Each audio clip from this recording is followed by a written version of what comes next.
हिंदू धर्म में गंगा को पवित्र नदी माना गया है। गंगा को मोक्षदायिनी, सुरसरी और भागीरथी भी कहा जाता है। गंगा का प्रभाव क्षेत्र उत्तराखंड के गोमुख से लेकर के गंगा सागर तक है। हिंदू धर्म में गंगा के पृथ्वी पर अवतरण की एक बड़ी रोचक कहानी इस प्रकार है। सतयुग में महाराज सगर के अश्वमेध यज्ञ का घोड़ा इंद्र ने कपिल मुनि के आश्रम में चुराकर बांध दिया था। कपिल मुनि ईश्वर की साधना में लीन समाधि में बैठे थे। उनको इस बात का कुछ भी पता नहीं था। जब सगर के वंशज घोड़े को ढूंढते ढूंढते कपिल मुनि के आश्रम में पहुंचे तो उन्होंने घोड़े को वहां बंधा पाया। तब उन्होंने कपिल मुनि का बड़ा अपमान किया। पुत्रों, तुम हमारे अश्वमेध यज्ञ के घोड़े का पता लगाओ। जिस किसी ने भी घोड़े को पकड़ा हो उसको बांधकर हमारे सामने ले आओ। जी महाराज, हम पाताल से भी अश्वमेध यज्ञ के घोड़े को ढूंढ कर लाएंगे और जिस किसी ने भी अश्वमेध यज्ञ का घोड़ा चुराया होगा उसको सजा देंगे। जाओ और शीघ्र ही अश्वमेध यज्ञ के घोड़े का पता करके ले आओ। बिना उसके वापस आए हमारा अश्वमेध यज्ञ पूरा ना हो सकेगा। सगर के पुत्र घोड़े को खोजते खोजते गंगा सागर में स्थित कपिल मुनि के आश्रम तक पहुंच जाते हैं। वहां वह देखते हैं कि अश्वमेध यज्ञ का घोड़ा बंधा हुआ है। बिना कुछ सोचे विचारे कपिल मुनि को सगर के पुत्र अपने बल के अहंकार में उनको प्रताड़ित करने लगते हैं। देखो देखो, इस ढोंगी साधु ने कैसे हमारे अश्वमेध यज्ञ के घोड़े को चुराकर यहाँ बांध रखा है और अब झूठ मूठ का दिखावा करने के लिए योग साधना कर रहे हैं। सभी कपिल मुनि को अनेक प्रकार से परेशान करने लगते हैं। उनके साथ मारपीट करते हैं।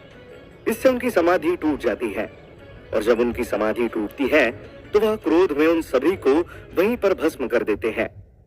जब राजा सगर को इस घटना का पता लगता है तो उनको बड़ा दुख होता है और वह अपने पुत्रों की मुक्ति के लिए उपाय खोजने लगते हैं। कुछ ऋषि मुनियों ने उनको बताया कि गंगा के जल से ही उनके पुत्रों की मुक्ति हो सकती है। अगर राजा के वंश में कोई स्वर्ग से गंगा को पृथ्वी पर ले आए तो राजा के पुत्रों की मुक्ति हो सकती है।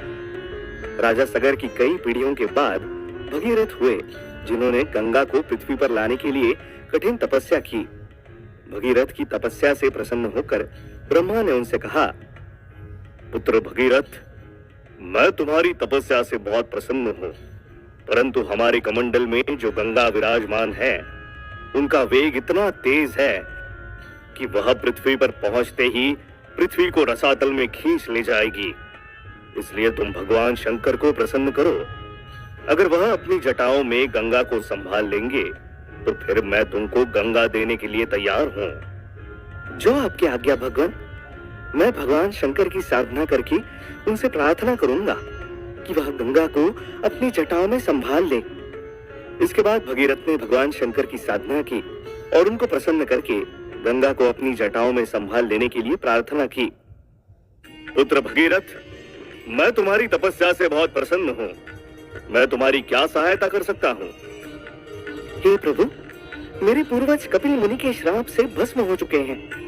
मैं उनकी मुक्ति के लिए गंगा को पृथ्वी पर लाना चाहता हूँ, परंतु उनका वेग कितना तेज है कि पृथ्वी उनको सहन न कर पाएगी।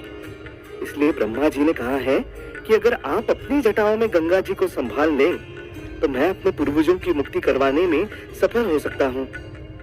ठीक है, हम गंगा को अपनी जटाओं में संभाल लेने के लिए तैयार हैं।